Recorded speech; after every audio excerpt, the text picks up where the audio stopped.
Our guest today is Mrs. Heidi Kuhn, a famous American journalist, World Food Prize laureate, and founder and CEO of the Roots of Peace organization. She closely followed US-Soviet relations in the late 1980s and worked in the Soviet Union as a correspondent for channels such as CNN, ABS 7 News, CBS News, NBC News World, NTV Channel, and Sky News. How are you, Mrs. Kuhn? How do you do? It's an honor to be here with you. It's an honor to me. Can we start with my questions? Please. As you know, in the late 1980s, when the Soviet Empire was on the eve of collapse, the world was divided into two poles, the United States on one side and the Soviet Union on the other.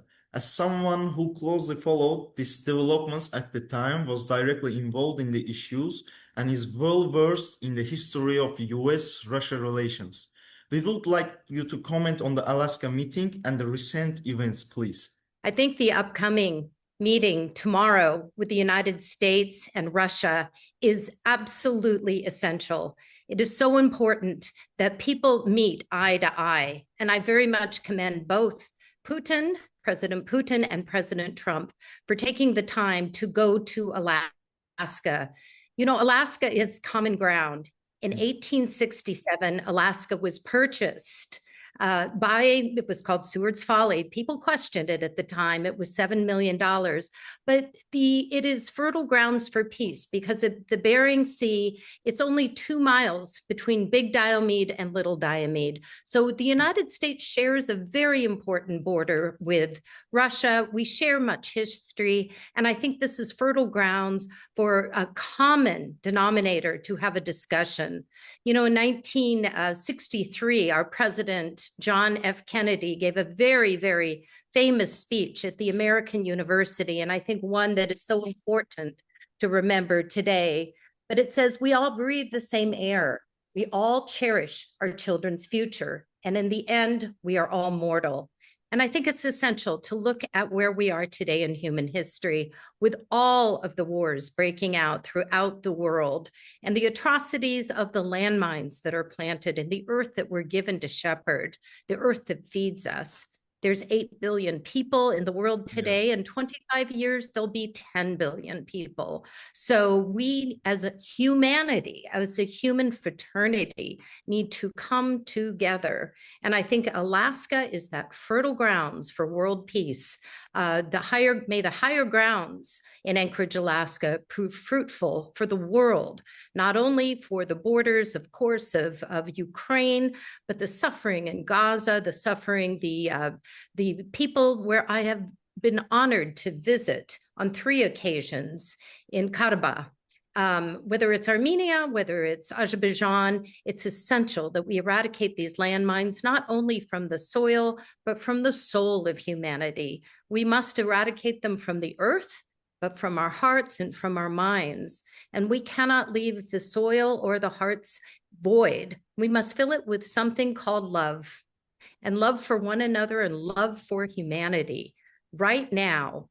And I have lived in Alaska from 1988 to 1991, and I was there at a pivotal time in history to witness former enemies, walls falling at the Berlin Wall, things we never even imagined a decade earlier. So I think returning to Alaska, I think it is an opportunity for discussion of disarmament, not only nuclear, but the eradication of landmines from the face of this earth.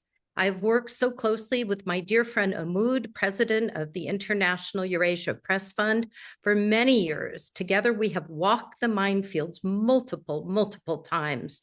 The last time I was there, it was in November, and it was in the midst of COP29, as everyone was gathering in the beautiful soccer stadium there, and important discussions were going on.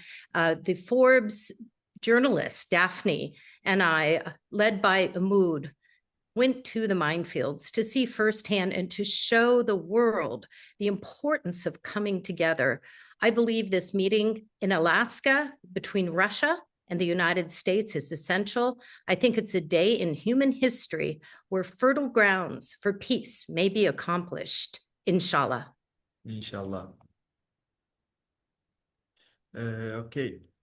How would you compare the dialogue of how would you compare the dialogue of that era with today's Trump-Putin meeting? I think the dialogue is essential between President Trump and President Putin. I think meeting eye to eye in the United States, it's not in the typical location of Washington, D.C. Or New York, where the United Nations often meets. It's in the pristine beauty of Alaska and a state where we share a common border. Most people don't realize that the United States borders Russia, but I think it's an opportunity to see that we have seen before in history former enemies come together. We saw this when the Berlin Wall fell. We made mistakes afterwards as humanity, but let's learn this time from our mistakes. Let's be able to look at one another in the eye as one human family. We have so many responsibilities with the climate crisis, with the eradication of the landmines, the food security issues. I mean, we have complex problems all over the world. Look at the hurricanes, look at the earthquakes, look at the fires, the relentless wildfires, not only in California where I live, but all over the world. And if we think that this is not irrefutable change, we must come to our senses as humanity.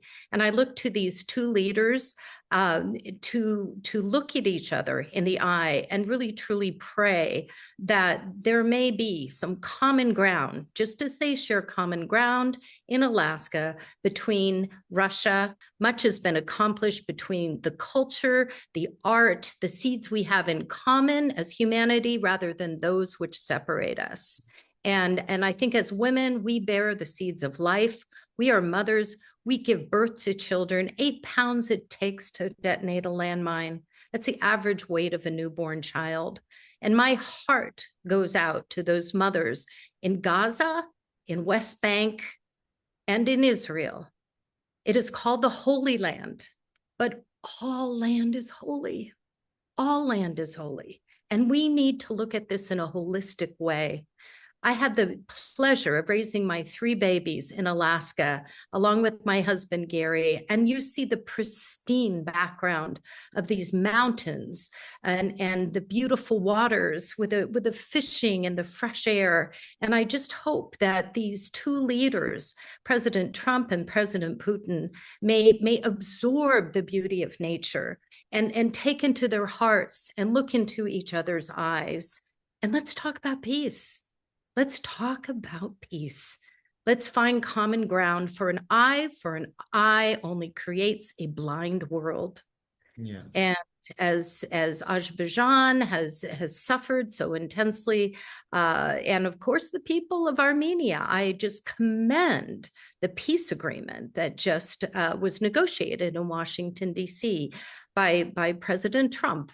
I hope he has that great success tomorrow in our country. Actually, it'll be in a few hours. It's just a very, very short time from now. But I just thank you so much for the opportunity to speak as an American mother. And may we together join hands, as I have with my dear friend Ahmoud, together may we plant the roots of peace on earth now. Yeah. We were witnessing the peace initiatives of US President Donald Trump and Azerbaijani President Ilham Aliyev. And we would also like to hear your views on the Washington declarations signed on August 8 between the United States, Azerbaijan, and Armenia. Do you think this agreement will bring lasting peace to the South Caucasus? I think it was remarkable to see both Armenia and the president of Azerbaijan join hands in Washington, D.C. Having walked the minefields of Karabakh on 3 occasions, seeing the devastation of these beautiful grape vineyards that were once flourishing, the best wines that fed the greatest tables at the Kremlin. Yet they were devastated by an estimated 1.4 million landmines. Nobody wins. on either side. The footsteps of a child in Armenia, a child in Azerbaijan, children yet to be born will suffer the consequences of war. And I really commend President Trump for negotiating this very delicate peace agreement. For each time I came, it was almost happened. People were hoping, but it happened this month, the month of August. May this month of August tomorrow bring forth another fruitful, historical act of peace, because it is essential in our world. And, I just think it is a unique time to escalate, to continue this fighting. Again, I have always felt and said, no judgment who puts the landmines in. We collectively have to eradicate them from the face of this earth so we have fertile grounds for peace. And it's to turn on the news and to see the atrocities, to see the starvation of innocent children. What can we do as humans? I think it would be just amazing. Some sort of an agreement with a nuclear proliferation to diffuse that in some capacity. Of course, to eradicate the landmines, both in the soil and in our hearts, and to really have a true peace conference. Having lived in Alaska and seeing again the pristine beauty of the mountains, the sea, the air, it may remind us again of those beautiful words of our former president, John F. Kennedy. And again, I just would like to repeat that. We all breathe the same air. We all cherish our children's future. And in the end, we're all mortal. Everyone on this planet has a responsibility, but it takes our leaders to take those first steps. And having, again, lived in Alaska for the many years and being a reporter there back and forth from Moscow to Leningrad, I witnessed in Leningrad I was at the airport when they were hammering it down and putting up St. Petersburg. So it was just an extraordinary time. I've seen peace break out. It is through cultural understanding, it's through arts, it's through family to family. And whatever I can do to support the IEPF and their leadership role in hosting this interview with an American mother at midnight, I will do anything and everything that I can to help support this peace process, because beyond peace treaty and peace talks, this is going to take a lot of work for what we have to do in healing our entire planet right now. So I commend you and I thank you so much for the time in this interview at midnight in California to the evening in Azerbaijan. Together, may we plant the roots of peace on earth now. Inshallah. Inshallah. Thank you, Mrs. Kuhn. Thank you. Thank you so much. And I hope you can edit that beginning. It was just hard. I was calling it the Soviet Union. It's not the Soviet Union, but when I was there, it was called the USSR. So I had to wake up for it. Yeah, but well, I commend the leadership of President of Azerbaijan, Aliyev. I've been to his father's funeral location and walked there to put roses on his grave. And he has followed the leadership and the footsteps of his father. To see him there in Washington, D.C., in an act of forgiveness, an act of love, really, to stand up face to face with a former enemy, to shake hands in the heart of Washington, D.C., takes tremendous courage. And I commend him so much for this peace process and his leadership. Having walked through the minefields of Karabakh, I believe his footsteps for peace will help accelerate the eradication of these mines and the economics of peace to bloom on these former war-torn lands. Many, many times I had visited the office of President Aliyev with Ahmoud and met with his senior advisors who were in the room. It was just so joyful to see many of the friends that I had met in the office of President Aliyev in that room in the White House, and the joy and the expression on President of Azerbaijan's face. It brought joy in my heart because we've all been hoping so much that former enemies could look eye to eye, shake hands, and with the President of the United States interceding, it was a joyful moment. And I believe that this peace process will stick. It will grow, and it will be an example to the world. So I commend him greatly for his leadership and his continued leadership. It's going to take time. It's going to take generations really to accomplish this goal. But just as he has in his father's footsteps, so be it in the future of Azerbaijan and the tremendously wonderful people that I've had the honor to meet on 3 occasions, and with the Anama deminers taking me safely each time back and forth, walking through a minefield. Yeah. Most people in America could never understand what that is like. And again, the earth we've been given to shepherd has been violated. But I think Karabakh can be an example to the entire world. And I commend the leadership of President Aliyev for not only hosting COP29, but let's see something fruitful come from this.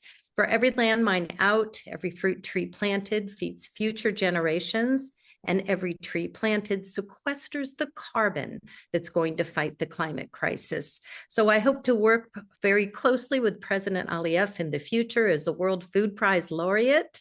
My fellow laureate is the President of Brazil, President Lula, and I hope we can carry forth together that message from Azerbaijan to Brazil when we meet again later this fall, and together may we plant the roots of peace on earth now.